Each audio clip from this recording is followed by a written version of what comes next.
欢迎大家参加MIUI6的发布会。大家知道我们为什么选择今天，为什么在798发布MIUI6吗？因为3年前的今天，就是在这里，我们发布了小米手机，揭开了小米波澜壮阔的一页。今天依然是8月16号，依然是798。我们发布MIUI6呢，是为了充分显示小米对MIUI6的决心和信心。今天呢，对小米来说呢是一个重要的日子，不仅仅是小米手机3周年的生日，也是我们MIUI 4周年的生日。MIUI 呢是小米的第一款产品，当时呢这款产品是我们小米的合伙人黎万强负责，这个我们都很亲切的称他叫阿黎。现在呢他在负责小米网。下面呢我们有请MIUI当时的负责人阿黎来跟大家讲几句。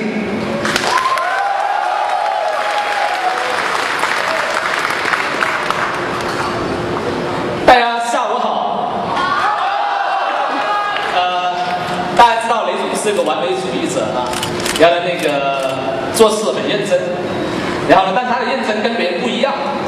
有什么不一样呢？就是他一般不说，有些人拼命说，对吧？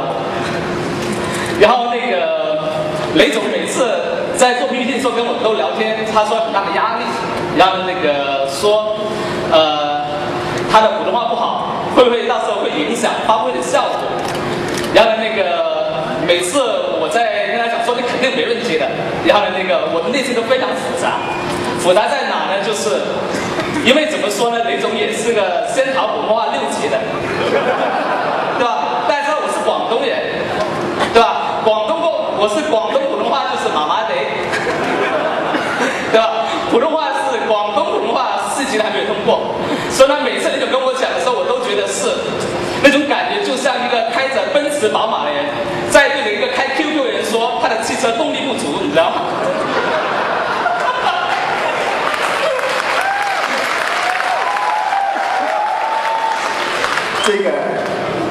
这一点自信我是有的，我的普通话肯定比阿黎的好。那个当年在启动那个MIUI的时候呢，雷总那个跟我讲了一句话，他说阿黎啊，咱们做小米做MIUI的时候呢，能不能是不花1分钱？我听到这句话的时候，我以为是个智力题，你知道吗？然后我跟他说，那行，雷总，咱们不花1分钱，能不能花100万？然后雷总说，人民币也不能花，美元也不能花，对吧？所以呢，MIUI当初来讲，就是说我们小米在启动的时候呢，其实大家有很多误解，大家都以为我们是在营销上花了多少钱，但那个时候雷总给出我在带队启动MIUI的时候呢，只给了一个要求，就是说我们能不能真的是让产品来说话，能不能真的是不能够花1分钱。然后呢，在这个过程中来讲，大家知道小米成立的第2个月5月份，我们启动了MIUI，然后呢，整个小米公司在面对媒体曝光的时候呢，实际上是在将近18个月后，雷总，媒体曝光18个月后，在这个过程中来讲呢，就是整个小米的团队，包括雷总，都是没有见过任何的媒体，也没有投过任何的广告的。其实MIUI能走到今天，我们经历了一开始最早的100个人，到我们在MIUI1周年，那时候是50万的用户，到今天已经将近6000多万用户的时候呢，其实我觉得都是口碑相传过来的。所以所有以前说，如果以后再有人说我们是营销好啊，我觉得其实啊是肯定都是黑我们的。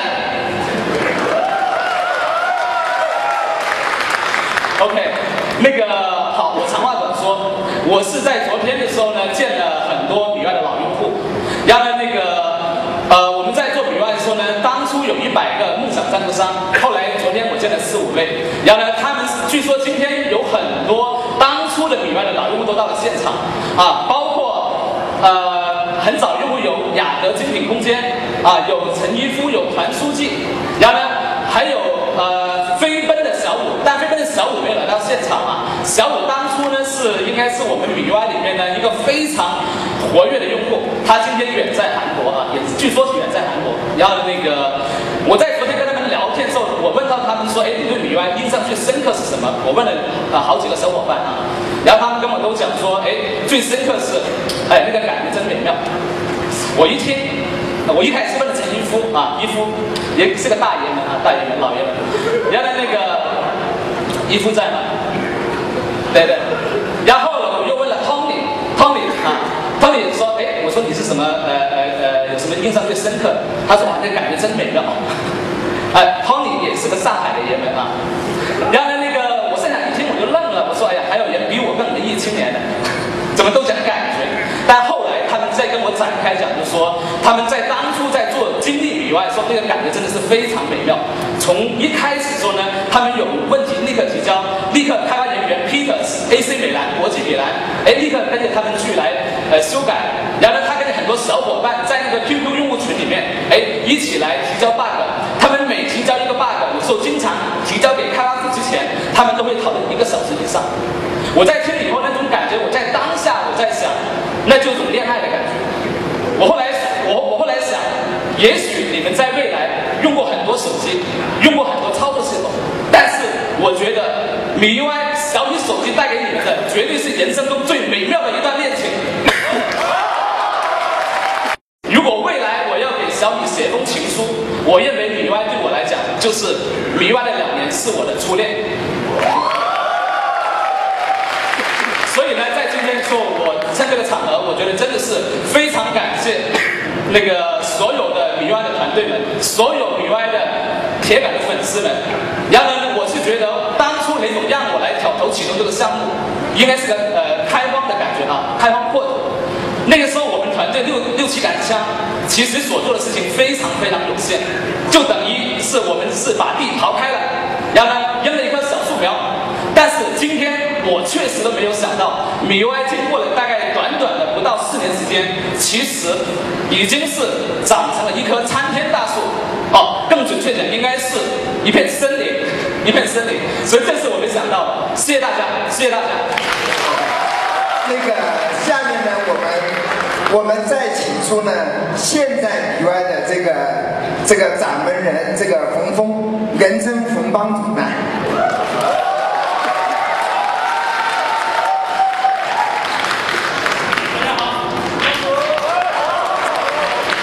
为了表示对大家的感谢呢，我们几位准备了一点小礼品，来看看我们的礼品是什么。我们送给在座的每一位一个刻着米 UI 6的纪念版的小米手环，另外呢，一袋有感觉的糖果，我也不知道这个糖果叫什么名字啊。非常感谢大家光临我们今天米 UI 6的发布会。下面的这个发布的内容呢，交给比阿尼普通话更好的冯峰，好不好？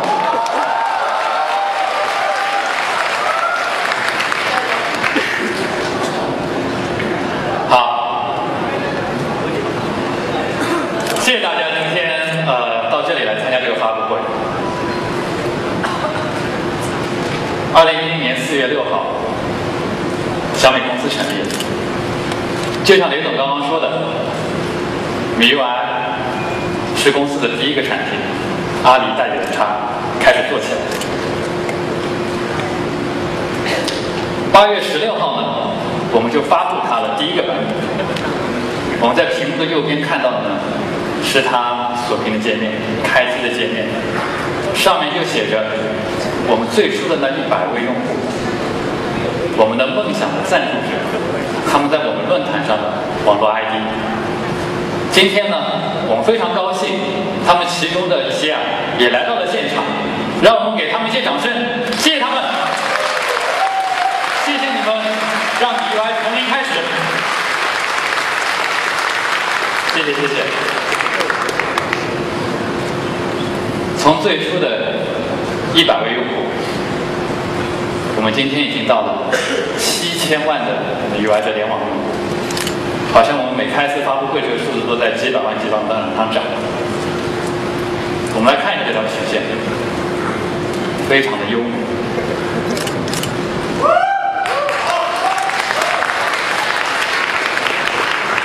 我们第一个1000万用了849天的时间，那最近的1000万48天就结束了。我们可以知道，在这么长的这么一个4年的时间里面，我们的速度是越来越快，越来越快。我们在这段时间里面的增速，其实通过刚刚这两个数字，接近有20倍的增速。有时候当我看这张图，我就会想，那我们下个1000万在什么时候？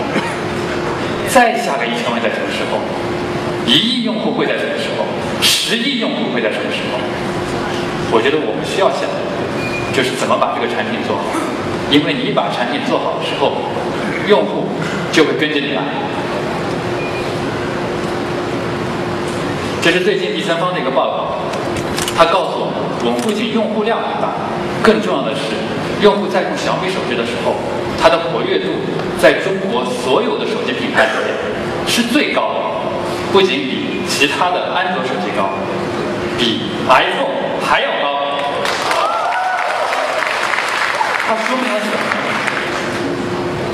它说明了小米手机硬件非常的靠谱，性能非常的好。但是我想，MIUI 好看又好用，也是能够让我们用户用得爽、用的时间久的原因之一。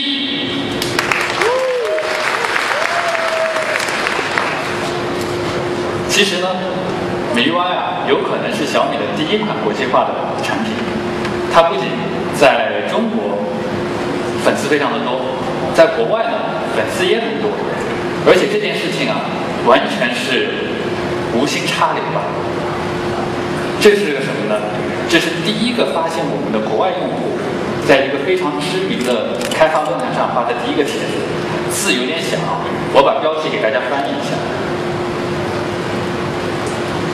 大概就在9月20号，就是在我们产品发布大概1个月4天，他就在一个国外的论坛就发现了我们，然后呢，他就放了一段完全都是中文的视频，完全是中文的界面的视频给大家看，然后呢，那个论坛上所有的技术宅们就高潮了，然后就非常非常的激动，然后呢，他们就把我们的那个反编译配上字符串。然后再把它给打包生成，基本上1个多月后我们第一个英文版就生成了。在接下来这段时间里面呢，其实我们主要的精力还是在国内的版本，但是国外的版本发展非常快，在我们基本上没什么关注的情况下，今天呢，它已经有28个语言的版本，有26个自发组织的粉丝站。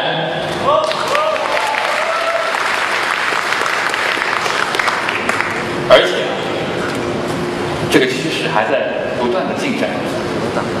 今年上半年工作总结的时候，我们论坛的负责人张少亮非常高兴的跟我说：“哎，峰哥，你看我们又多了3种，斯诺文尼亚、马其顿、阿尔巴尼亚。”其实我看到这些地方的用户又认识到MIUI，我真的是非常的高兴。我不知道他们是怎么找到我的，但是呢，通过这些28种语言，我就可以知道，只要你把产品做好，无论你的用户是在天涯海角，他们都会找到你，发现你，热爱你，并且支持你。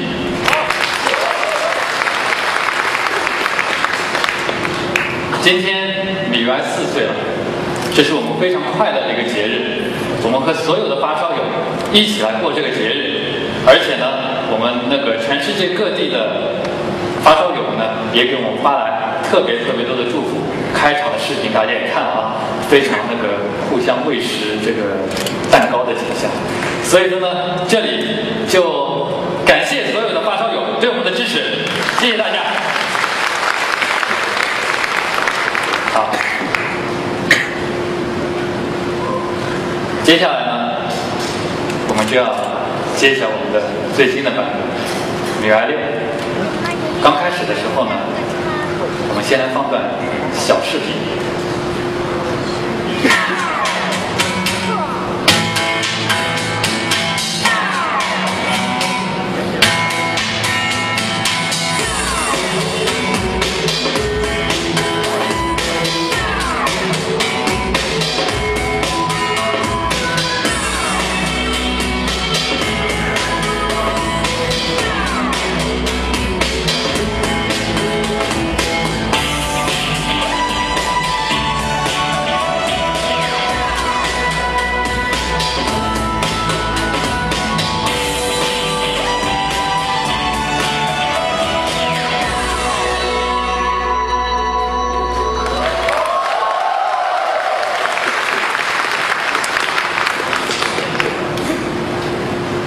刚刚这段视频呢，给大家展示的就是我们在MIUI 6里面一些非常概念型的视觉的元素。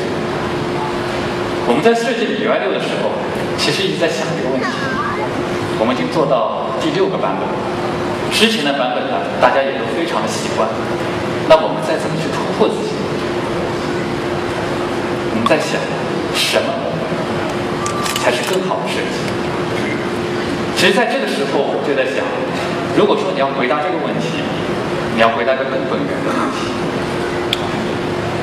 设计的目的是什么？其实做任何的事情，你都要明白你的目的在哪里。因为如果说你不知道你的方向在什么地方的话，你怎么走，其实都可能是枉然。在生活中，我们可以看到非常多的物质，非常多设计的例子。当我们拿起这个温度计的时候，其实我们的目的是想知道现在的温度是多少。我们拿起我们的耳机的时候，其实我们想通过它聆听美妙的音乐。我们在翻阅我们的报纸的时候，我们想知道今天发生了一些什么事情。那我们的手机在做什么？打电话、短信、下软件、玩游戏、看书，好像各种各样的事情。但其实归纳起来，就是怎么去呈现内容，怎么去处理内容。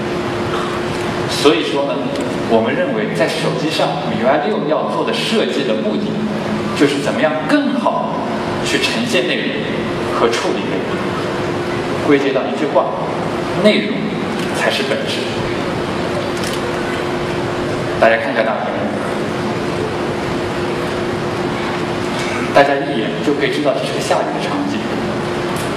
雨滴洒向大地。所以说，当我们在做天气这个应用的时候呢，我们就是提取出了这些内容的本质。当你在手机左右摇摆的时候，根据重力感应，雨点也会洒向大地。这时候不需要过多的装饰、过多的设计，其实我们就知道天在下雨。我们再看这个指南针。它平静地放在这个桌面上，指向该指的方向。如果说你轻轻把玩它的时候呢，它还会有一些层次的感觉。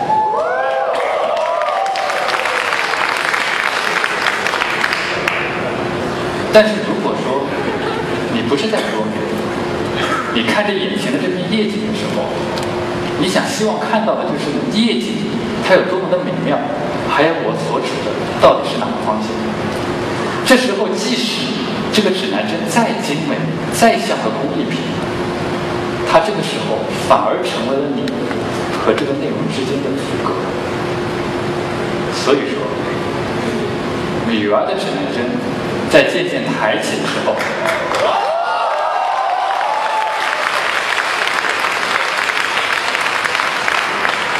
多余的设计被去掉，你看到的是你应该看到的东西。去除装饰性的设计，怎么样能够聚焦到内容上，是我们一路贯彻的设计原则。这是 V5的一个短信的界面，时至今日呢，我们看上去还是觉得它非常的好看、精炼、高效。但是根据刚刚这个原则，我们怎么样再去改进？我们做的第一件事情，一了通知栏和标签，然后呢，我们进一步融合了搜索和短信内容的设计方案。最后呢，我们再简化了操作栏的设计。所以说，左边和右边，你们一看效果就很明显，你会觉得好像屏幕变得轻快明亮，好像长高了一些，长宽了一些，整个屏幕向四周延展一圈一样。这时候你就会发觉，你的视觉会不由自主的会集中到其中的内容上，因为它周边的操作和导引的部分，它被弱化，它被简化，融成了所有的这一切。所有的这一切，我们展示在所有的效率类的应用中，我们就通过这种方式，让大家把内容完全的凸显出来。我们再来看看下面我们做了些什么。音乐，我们全新设计的，非常非常的漂亮。但是呢，当你在挪动上面海报的时候，音乐的背景色会随着这个海报的颜色而随之改变。如果说当你在听音乐的时候，当你在不停切换歌曲的时候，它的背景色也会随之而改变。这个时候呢，好像这个 CD 封面的颜色在它的边缘渗透入了整个平面，融为了一体。我们为什么要做这个效果？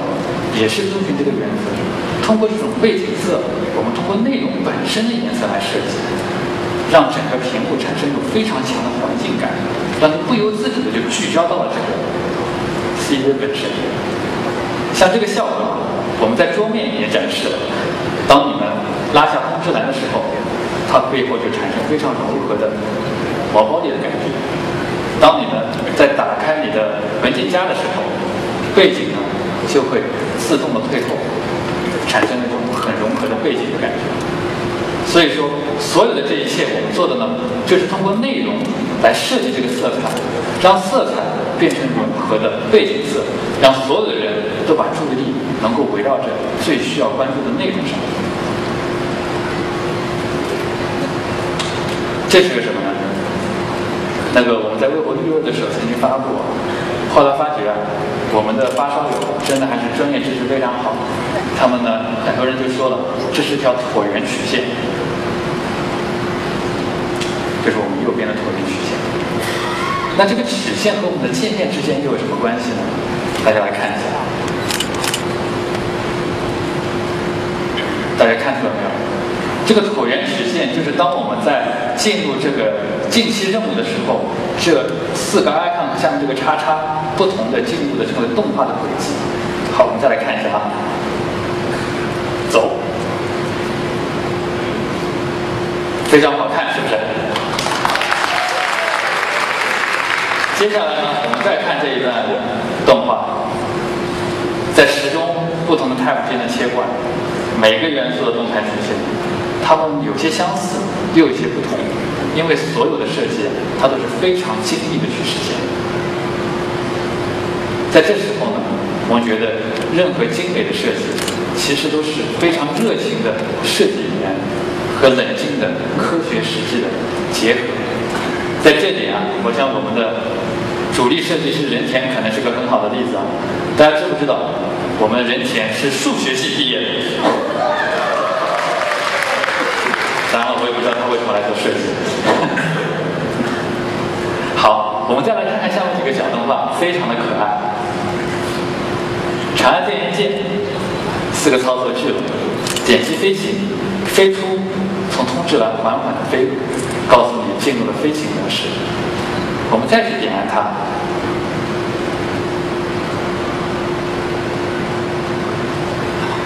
这时候呢，飞机就在云丛中飞翔。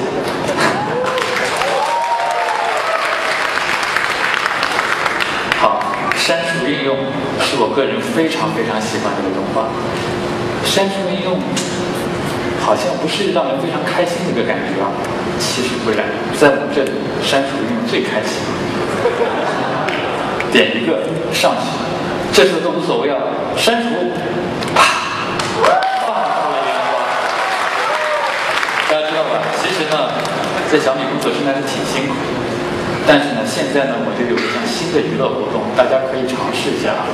当你心情不好的时候，真的心情非常非常不好的时候，你呢就到应用商店去挑选一些应用，好用不好用不要紧，评分高不高不要紧 ，icon 五颜六色最重要。然后呢，装上之后就啪啪啪啪啪。来，我给大家展示一下我生活中唯一的娱乐。啪，蓝色的，红黄的，黄绿的。红白的，还有没有？哦，还有，这是五颜六色的。哎，这个动画真的是非常好玩，大家回到家里之后可以好好的玩一玩，游戏就不要玩了，玩这个就够了。还有呢，是我们系统升级，系统升级一直是我们非常喜欢的一个场景。这个时候呢，彩球就会四向的飞舞，非常的活泼，告诉大家就像一场过节一样。等到它升级完整的时候啊，它就会回到未来，再往前，告诉你米 UI 6到了。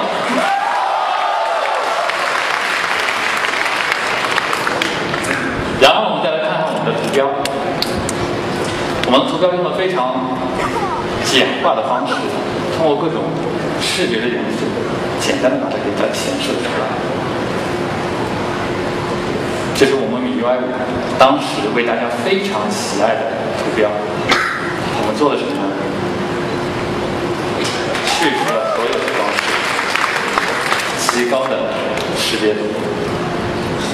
当然，我们的动画大家非常喜欢的，我们也保留了日期的变化、呼吸的录音灯，还有指南针在这缓缓移动。所以说呢，我们做的事情就是通过这个应用的内容本身提炼这个图标，简化了所有的图标设计。这些呢，就是米 UI 6的全新的设计。我们再来回顾一下大图。我们做的呢，就是去除了一切和内容无关的装饰，然后呢，通过内容本身萃取了 icon， 通过动画去丰富内容本身的属性，在媒体类的应用里面呢，再通过环境色的处理，可以达到一种非常聚焦的感觉。这呢，就是我们米 UI 6，它遵循的就是内容才是本质的原则。接下去啊，给大家再看一段大视频。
之后呢，我们先进入第一段的演示环节。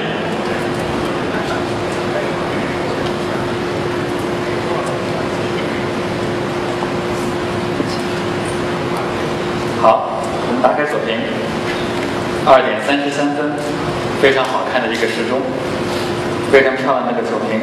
我们滑动进入，我们可以看一下我们这些桌面，我们画的图标非常的简洁。我们先来看一下时钟吧，来看一下这个动画的切换，非常的柔和。回到桌面，我们再来看看音乐的环境色，上面的海报我们缓缓的切换，它周边的环境色呢也会产生相应的变化，蓝色。彩色的效果也能非常好的展现出来。好，我们来放些音乐吧。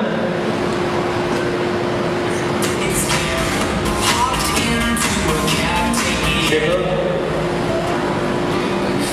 周围的颜色也会产生变化。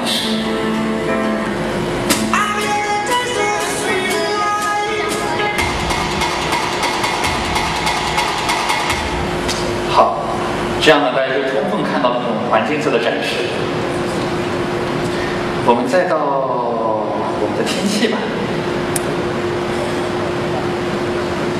今天天气还是可以的。我们往下滑动的话呢，你看这种信息的展示都是非常优雅的动画展示出来。重庆小雨，你看雨滴渐渐的隐去。这时候呢，我们如果说晃动它，雨滴也会随之改变。好，接下来呢，我们再来看看大家非常受欢迎的指南针吧。好，这是平放的位置啊。来看一下，大家现在是朝东的方向，我慢慢把它抬起。哎，大家好。还有一个功能大家可能不知道啊，我们的指南针叫一滑，它就是个非常好的一个水平仪。我们来看这个桌子到底平不平？平啊，都是绿灯了，哎，好平好平。然后啊，我们再来，哎，如果说你们抬起来的话，就不应该是个水平仪了，对吧？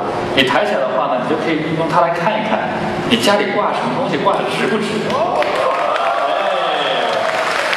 后面的台子很直嘛。好的，好的，我们呢第一段就到这里，我们接下去来看一下介绍关于整个弹幕之后呢，你就会发觉整个米 UI 的设计非常的轻快，因为它集中于内容，所以说呢它减掉了非常多设计的重量。米 UI 6让我们感觉让手机至少又轻了10克。好，说完好看。我们呢，接下来说一些好用的。米 UI 做了非常多的功能，今天呢主要就介绍这几个部分。第一个是桌面，这是一个典型的发烧友的桌面，非常非常多的内容，一屏一屏的滑下去。如果说呢，我们把它展开的话，内容非常非常的多。在这种情况下，其实如果说我们要找到个应用，真的是非常的难。不过呢，在这种情况下，我就提供一个很好用的东西。你在任何一个地方上滑，就可以说进入了全局搜索。让我来搜一下我最近经常玩的一个游戏。但是呢，每次去搜，其实也不是很靠谱。这时候呢，我们就需要有一个定位的功能，能够告诉你这个应用在你屏幕上的哪个地方，这样你就记住它，下次你就知道了，来定一下。很好玩的动画，而且呢，如果说这个应用是在文件夹里面的话，我们看看是怎么找到。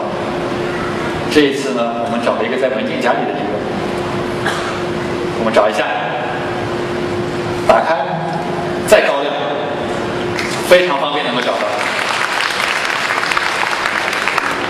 当然了，每次老是这么找啊，你找到这个位置，即使你每次去滑，其实也并不是很方便。在这个时候呢，我们就需要非常好的图标的整理，这样子呢，你才把你常用的东西能够放到你最方便的地方。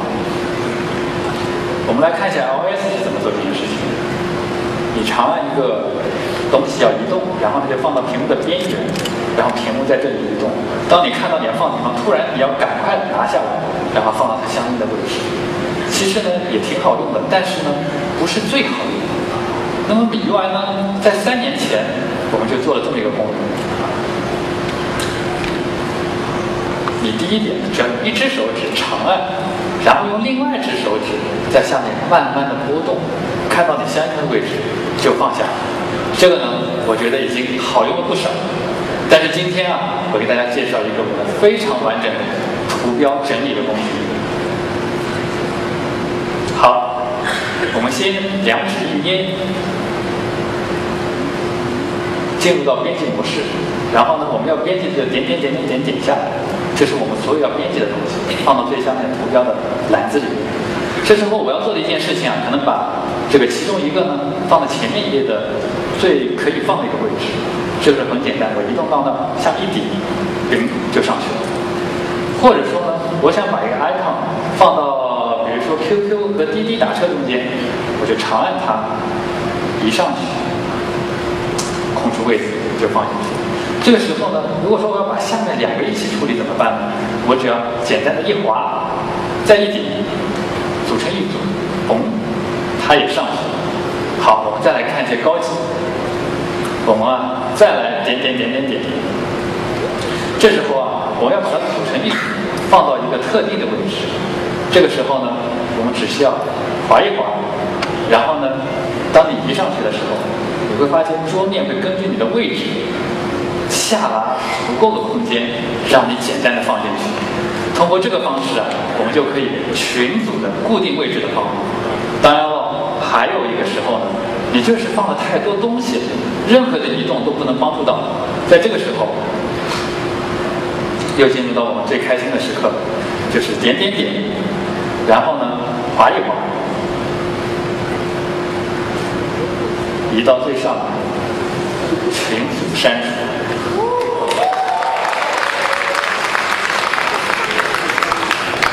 所以啊，MIUI 6我们给大家提供了最好用的图标管理。你可以单个管理，你可以成组管理，你可以随便哪个位置去管理，你还可以到一个固定的位置去管理。还有呢，你还可以把它聚在一起，群组删除，非常的好用。我们接下去呢，再来说一下通知系统。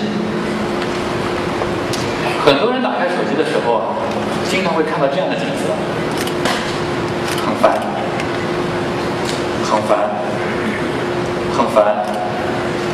我最烦。其实大部分时候的好的心情都被他给打扰了。这是为什么呢？我们来看一下你平时会收到些哪些通知。有些好像是挺重要的，有些呢好像并不是很重要。但是他们为什么都是一视同仁的，在所有的地方都来干扰到我？所以说呢，MIUI采取这个策略，我们要把通知进行分组。重要的你需要快速去处理，不重要的你可以缓一缓。我们对所有的应用进行了处理，所以说呢，我们就分成了重要的通知和不重要的通知。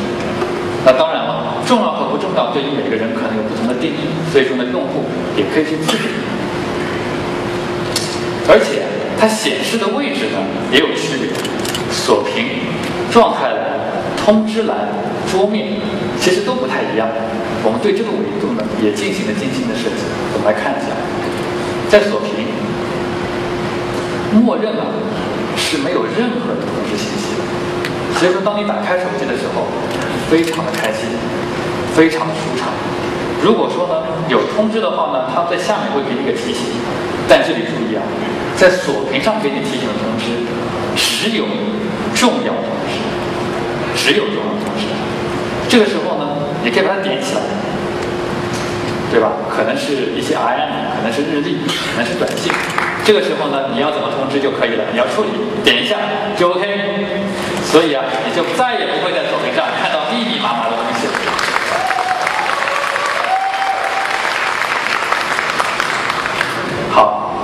再来看看状态栏。其实安卓手机啊，一个最大的困扰就是状态栏永远占满了一排列兵，对吧？永远，基本上永远。我们做的是什么事情？对于不重要的通知，它只有这么3个很弱的小点，轻柔地告诉我不要着急，有些通知来了，但是真的不要着急，该干嘛干嘛，有空的时候去看一下，对吧？很轻柔。如果说真的有重要的消息来的时候呢，我们会采取一种悬浮式的处理。这个时候啊，它不仅呢是通过 icon 告诉你，而且呢还能告诉你自己的信息，给你判断你到底应该处理还是不应该处理。我们在桌面上呢也实现了角标系统啊，而且通过系统让第三方也都支持了。通过这样，我们让通知和发出通知的应用之间产生了对应的关系，这样你就知道，这个应用比较靠谱，它的通知我要看一看；这个应用呢不是很靠谱，那就不需要。这个时候呢，你永远不用担心，所有通知都在。如果说呢，你处理完了，你不需要了，只要轻轻一点，烟消云散，而且桌面上的 icon 也全部都没有，对吧？你再也不要用一只大手这么一排的挪过去了。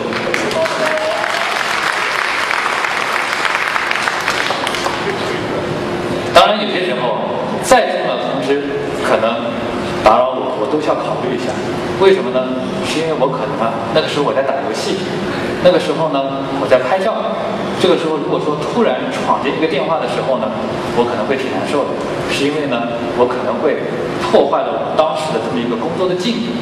在这个时候呢，我们也沿用了下垂式的通知，这样子呢既凸显它的重要性，你也可以进行判断，你到底要干还是不要干。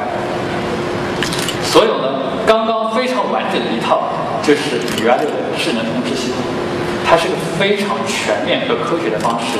它通过消息是不是重要的这个维度，放在哪个地方显示的这个维度，甚至它还考虑了你当前在做什么事这个维度，通过3个维度，每一个方面呢都给你非常精细的处理。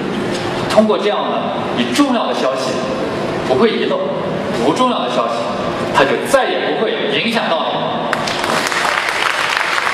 好，我们再来做段演示。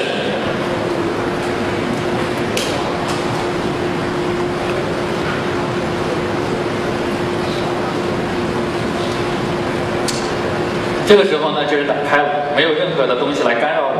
但是呢，我看到下面有2个通知，点一点。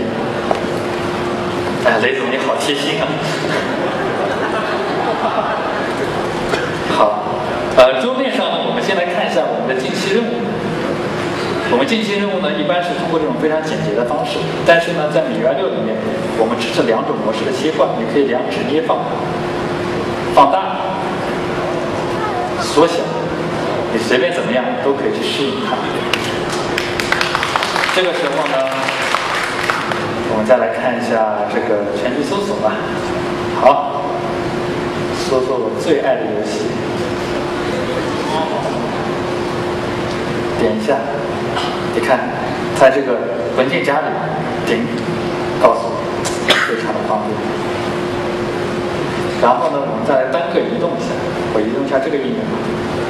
好，我把它放到一个想放的地方，放这儿吧。你看，2只手指在这里操作的时候非常的方便。然后呢，我们再进行这个编辑模式的演示。这个时候呢，我双指捏就进入到这个编辑模式。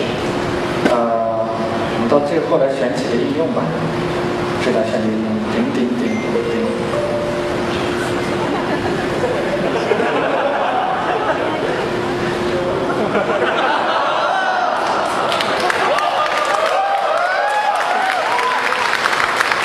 大家真的是非常辛苦，我觉得呢应该好好奖励一下。好，我的电话来了，这是该接还是不接呢？大家都没有经验，在这么重要的场合，本来应该不接的，但是不接老婆的电话是重大的政治问题，所以要轻轻的把它给划掉。这个时候呢，这个就是生活的智慧，年轻人不一定懂。我先把这个打完了，每人1个米4。首先呢，刚刚为什么他会这么延下来呢？是因为我正在输入法的状态。输入法的状态，如果说来了一个电话的时候呢，有可能状态，我的字就白打了。所以说在输入法的时候呢，它也是进入状态。然后呢，为什么不能不接老婆的电话呢？这个我就不展开说了啊，大家都懂。好，我们再继续这个操作。我们再来进行一下那个批量一些吧，顶。我们已经批量了一些了，是吧？这个时候呢，我们就可以把它给整合一下，然后呢，我们放到这里，一放，全部都放进去。好，我们再来2个，我们就少删2个吧，大家看一下小烟雾。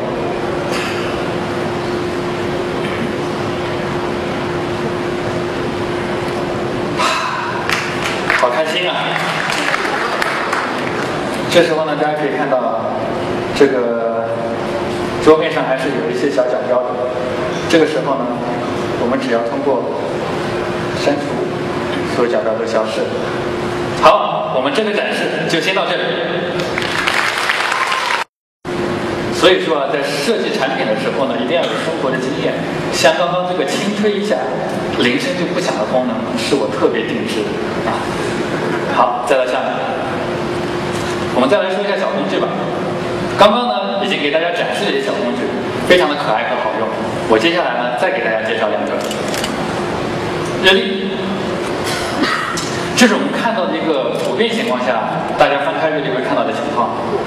但是呢，看上去好像非常不开心啊。这个好多工作，但是为什么日历只能管理我们的工作呢？对吧？日历难道只是个商务工具吗？为什么难道没有碰到过忘记朋友和家人的生日？这些事情为什么不能通过日历来管理？如果说我是个球迷的话，有一场好的球赛，为什么不能通过日历来告诉我？我是个文青，有这么好的演出，我怎么可以不知道呢？其实下面这个情况深有感触，对吧？现行很重要，但是呢，3个月变1次，实在是有些这个我老是记不住。所以说呢，每到这个3个月的一段时间，我总是要记错日子。但是这个为什么不能通过日历也能帮到我们呢？所以说啊，在米UI的日历，我们就做了一个日历订阅的功能。我们把各种各样有趣、好玩的，能够帮助你管理你生活中具体的事情、具体的兴趣、具体的乐趣的这些应用呢，都搞在了一起。我们只要点击订阅，就有各种各样好玩的日历，你可以去浏览、搜索中超联赛，对吧？订阅一下，启动提醒，这时候呢，它就进入到你系统中。球赛开始的时候，提醒一点，就是具体的情况，非常漂亮的日程就能展现给你。所以啊，通过米UI 6的日历，你不仅是能够管理你的工作，也可以管理你生活中点点滴滴的乐趣。当然了，我们的这个日历啊，还在不断的扩展，现在已经有73个了，有非常多的日历，你可以知道什么时候来这个抢购小米手机啊，你知道你的星辰运势是怎么样啊，有没有中国节日啊，有没有农历啊。但是我们根据后台数据，我们发觉最好用的、最受欢迎的，永远是我们5000年的传统第一行第3个中国老黄历。米UI 6的日历支持中国老黄历，非常有用啊，非常有用，大家看一看。今天开发布会是有理论基础的。好，通过日历管理你生活中非常有趣的东西。我再来说一下邮件。邮件大家好像天天用的，觉得好像没什么重点，挺好用的。其实你忘记了一点，当你到一个公司或者是学校的时候，其实配置邮件是挺麻烦的。服务器、端口、安全型号、客户端证书，我不就是配个邮件吗？我要去读个计算机专业吗？在座有没有计算机专业的？我说你，可能你也配不了，对吧？像我们公司每天来很多新员工，其中有非常多漂亮的美眉，但是呢，我们的工程师都帮不上忙，非常可惜。这个时候，你就要坚定地告诉这个美眉，请用MIUI6的信箱邮件。这个呢，是我们和 WPS 一起合作的。在这里，你只要记住正常人能记住2点：用户名、密码，其他所有都不用记。我们通过这个邮箱地址，就自动能够知道你应该是配置什么。而且我们现在已经能超过6万个邮箱都能够自动配置，好吧？希望帮助美美的工程师们，我们也只能帮到这里了。邮件中呢，经常看到的界面是什么呢？回复邮件，下面一行好烦啊，好多东西。我最想用的功能是什么呢？就是回复。这个时候啊，我们就借鉴了短信的设计，在邮件的下面永远是一个简单的回复，你只要一点就可以输入。那当然，如果说你有其他的需求的话呢，点击点点点，所有的功能也在。还有啊，现在我们很多的文档其实是在来来去去的邮件中以附件的形式存在，要找到这些东西啊，其实挺烦的。所以说呢，在我们的邮件中，点击附件，就列出了所有的附件。这个时候呢，再通过各种各样的排序的操作，就可以帮助你非常简单的能够找到你的附件。所以说呢，这就是MIUI6的邮件，自动配置，简单的回复，方便找到附件。好，之前呢，大家看到有很多那个功能，我看呢那个下面男发烧友拍照，这个鼓掌鼓得比较热烈，他用的比较多。可能呢女发烧友没有什么感觉，接下来一个呢绝对有感觉，就是我们的拍照。现在大家用照相机拍照越来越少，是因为手机呢性能越来越好，更重要的是呢，就是因为手机拍照非常容易处理，储存啊、分享啊、云同步啊都非常的好用啊。包括呢我们公司啊那个硬件团队周博士团队呢有个非常强大的相机团队，MIUI的相机呢就是他们做的，他们做了非常好的功能，美颜啊，这个各种场景啊，各种实时的滤镜啊。但是这个时候呢就出了个问题，手机屏幕那么大，有那么多的功能，我怎么样才能够更好的把它给用下来？所以说MIUI6在这方面呢，这次我就做了一个尝试。我们希望通过非常简单的手势，就可以把各种各样的使用场景都可以归纳起来。我们来看一下啊，这是我们非常漂亮的女工程师，真的是工程师啊。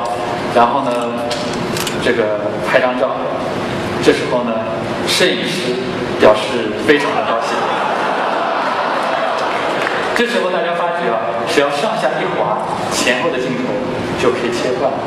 我可以非常方便的记录下美好的场景。左滑有非常多的这个模式可以简单的利用，右滑有非常多的实用的场景。好，所以说呢，刚刚通过左滑、右滑、下滑，就把我们的大部分的功能都涵盖。5公分的距离，很多事情都可以做完。当然了，雷总也介绍过的自拍倒计时，我发觉美女真的是会拍，看到3、2、1，好自然。当然还有手工的快速调整快门，这个呢，有些专业级的用户也可以方便的可以调节出自己非常好用的东西。所以说MIUI6的相机呢，就是可以快速的通过各种方便的手势，能够把各种各样海量的高级的能力都在一指掌握之间。好，我们再来说一下云服务。云服务我们已经发布了2年多的时间了，其中呢，帮助大家备份保存了非常非常多有用的信息。我们现在的数据啊，每分钟有超过6万张照片传输到我们的云服。其实大家通过它，有非常多的美好的记忆保存了起来。我们支持了非常多的服务，但是呢，我们还增加了4个，我就不展开了，非常的有用。但是更重要的是，我们并不是把这些数据简单的进行了储存、恢复数据的同步，更重要的是，当你把这些数据放到云端之后，它就会连接到所有的小米设备。小米云是能够支持跨设备的协同和同步。我来举个例子，浏览器。我在家里呢看这个浏览器很方便，屏幕很亮，我开了很多的 tab。这个时候呢，我马上出门了，在这个时候我什么事情都不用做。我出门之后呢，打开手机，找到标签，移到最左边的云标签。这个时候啊，我在 pad 上看到的所有的标签，我在手机上都会看到。你不需要做任何的事情，它就已经在那里。这时候呢，我就选择我需要接着看的内容，它就可以直接看下去。还有是音乐，音乐刚刚都看了设计，非常的漂亮。我们也支持了收藏歌单。这个时候呢，在各个设备上，包括从小米音响，能够流淌出你喜爱的音乐。相机也是，我们已经不满足于我们的这个拿到一个新手机，只看到你刚刚看到的那些相片。虽然说呢，我下面有个云相册，但是呢，2个切换之间其实是挺麻烦的，你只能看到你刚刚的照片，然后要看到云图测去。所以说啊，在米UI 6的图库里面，无论是新手机、老手机，当你进入图库的时候，你看到的是你完整的用小米设备，所有小米设备拍摄的照片。而且呢，我们通过日期和地点进行了智能的分类。在这样啊，你无论何时何地拿出你的手机，登录你的账号，你就可以看到你拍过生命中所有的时刻。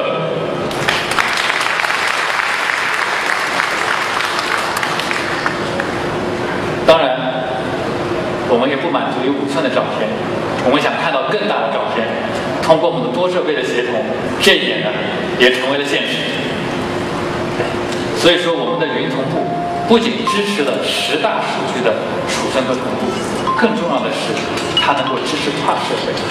那当然了，我们也不会忘记电脑。你在任何一个 PC 和 Mac 上，你都可以打入 i.e.com， 就可以去操控你的云数据了。接下来呢，我再来做个演示。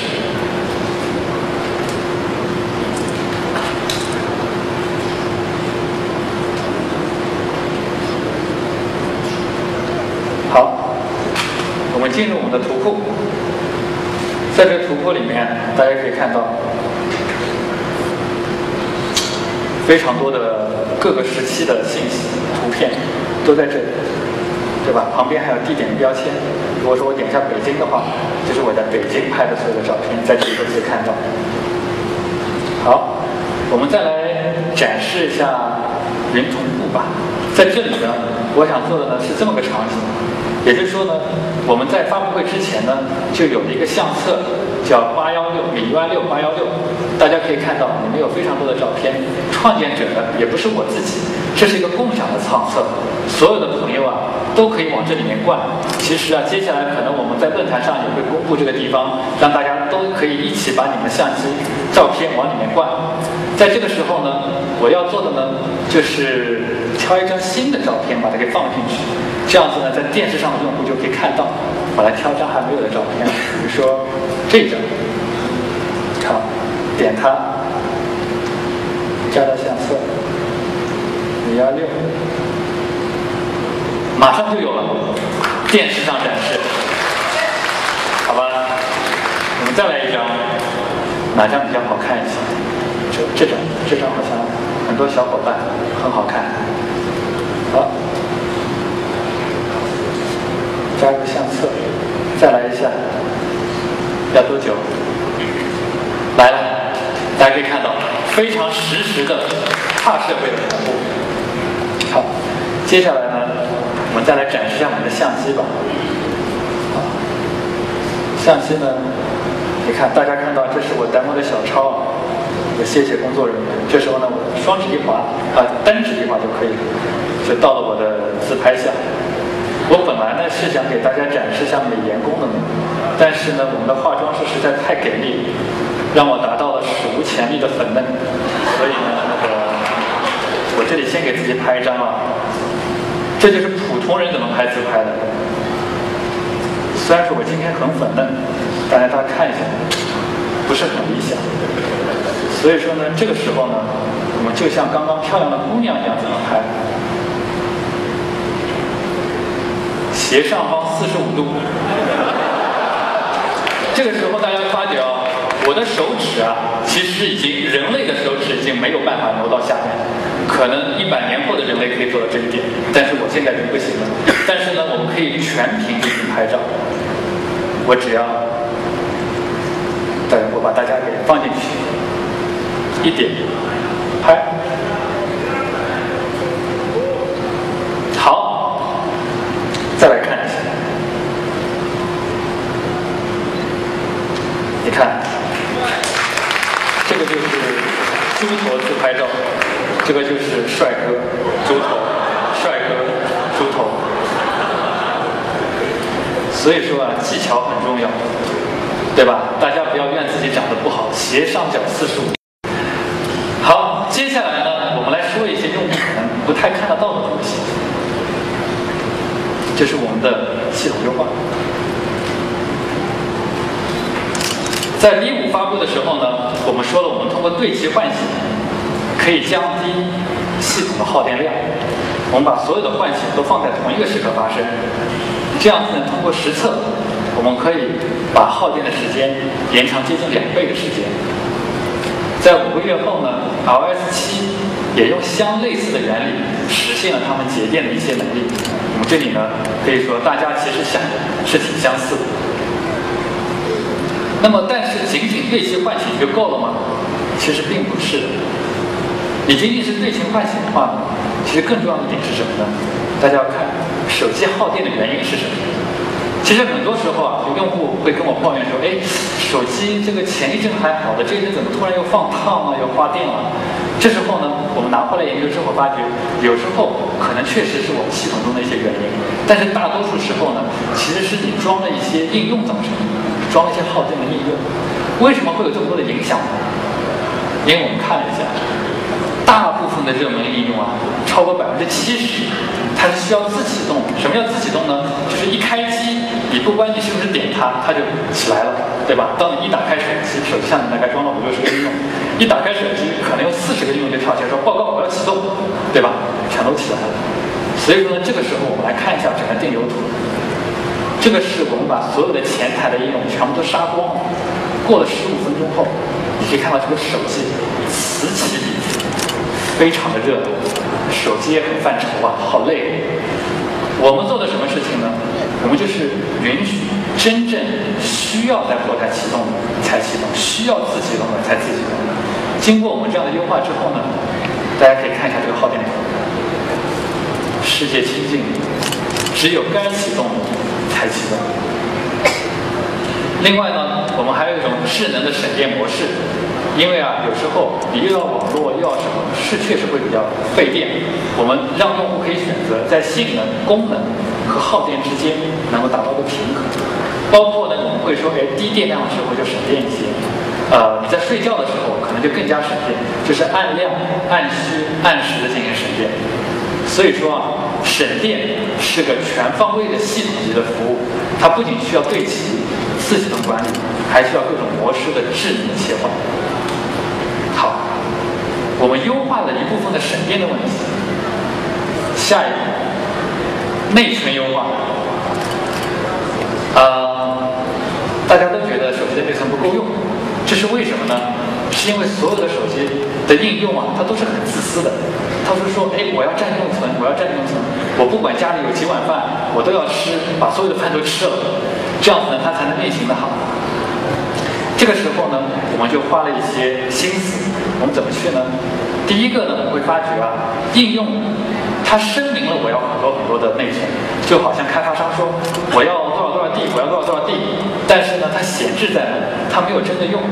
这个时候啊，我们都会及时的把它给回收。另外呢，我们对前端的应用和后端的应用也进行了区分。我们保证你前端的应用，后端的应用呢，就通过各种技术手段把它压缩在一个小小的盒子里，能让你前端的跑得很好。我们来看看啊，实际的效果怎么样？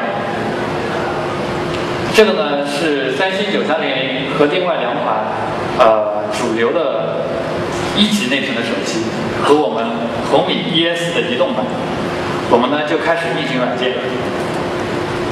这时候呢运行了3个软件之后呢，这个三星就撑不住了，然后呢一个一个的手机就逐渐的也撑不住了，但是呢小米的 ES 移动版能够一直在后台共同运行到这么14个大型的软件，依然没有杀后台的内存。所以说从这一点我们就会看到这些内存优化非常有用。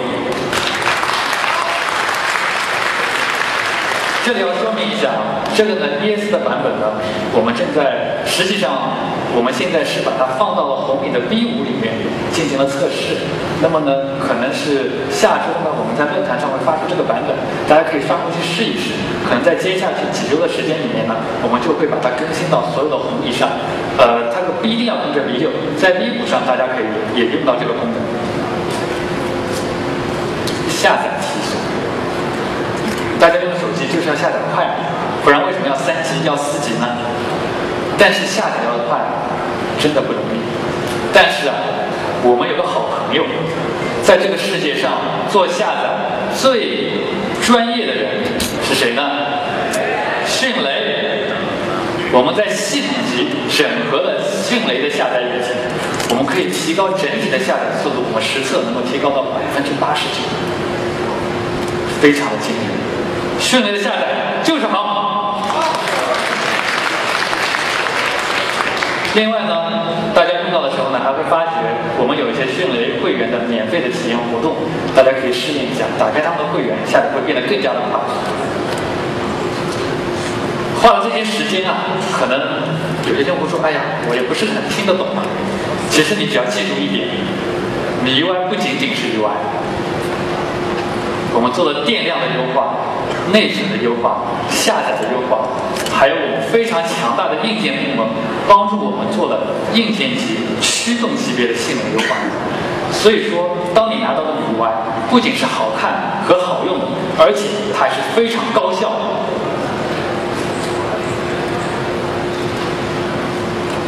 好，我们再来说一下我们的安全吧。安全中心呢是最近我们推出了，其实大概大家已经用了有段的时间，它做了很多的功能，简单跟大家介绍一下。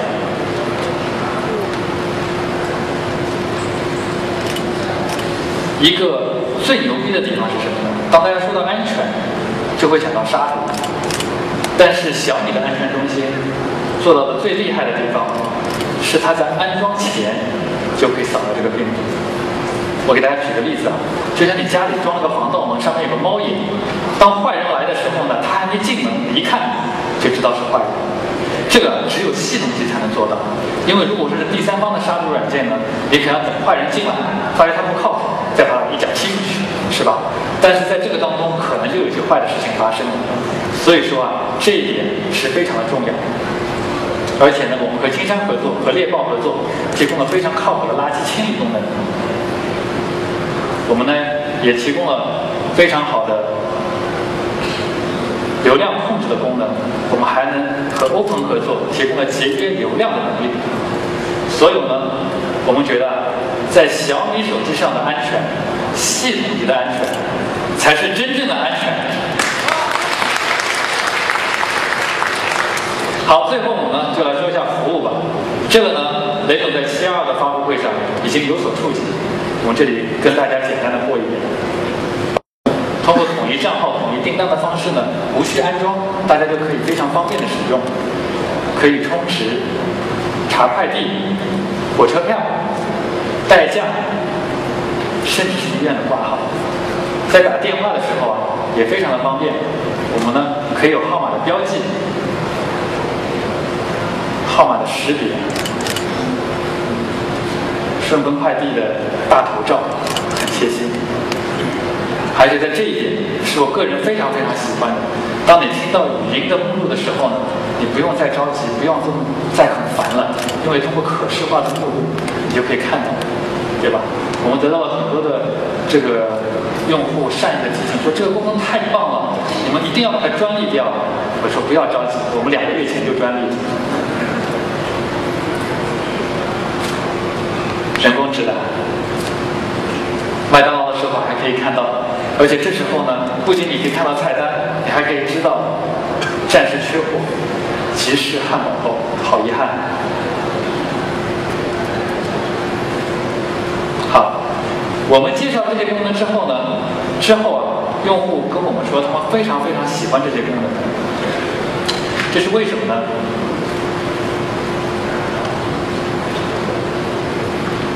这是因为用户其实打非常非常多的服务电话，1个月要打5000万次。那么我觉得电话号码仅仅是连接商户和用户之间的纽带吗？其实不是，它可以有点评的信息，它可以有各种各样互联网上介绍的信息，甚至它还有各种各样在线的信息、服务的信息，我们可以整合在一起。比如说我的卡丢了，我要去挂失，我就可以先约个号，我在招商银行它的页面上直接有一个网点预约的功能，我们进去之后呢就可以预约了，非常的简单。我的卡掉了，我要去查查附近的网点也非常的方便，在上面有附近网点、附近营业厅的功能，就可以找到。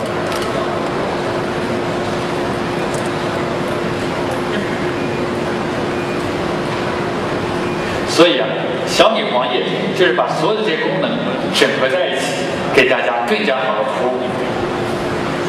好，上面呢就是我介绍了我们的功能和系统的优化，这仅仅是我们浩瀚的工程中比较小的一部分。当然，这浩瀚的工程其实呢就是我们3步走的这么个历程，从一开始的系统、功能、界面，到内容和生态，然后再到我们的互联网服务。当我们进入互联网服务的时候，其实不是我们一个人在战斗，我们有非常非常多的非常好的合作伙伴在帮助我们提供数据、提供服务、提供技术。所以说MIUI 6不是小米一个人做的MIUI 6，是像这样成百我们的优良的合作伙伴和我们一起，和我们的发烧友一起铸造的MIUI 6。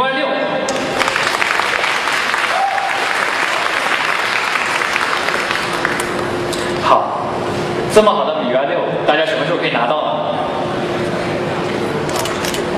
今天我们就会有1000位非常勇敢的小伙伴就可以内测。过1周之后呢，这个内测会扩大到1万人。在9月初呢，小米3、小米4就可以支持开发版。到10月中下旬的时候呢，我们就可以全线的升级了。当然不会只有小米3和小米4。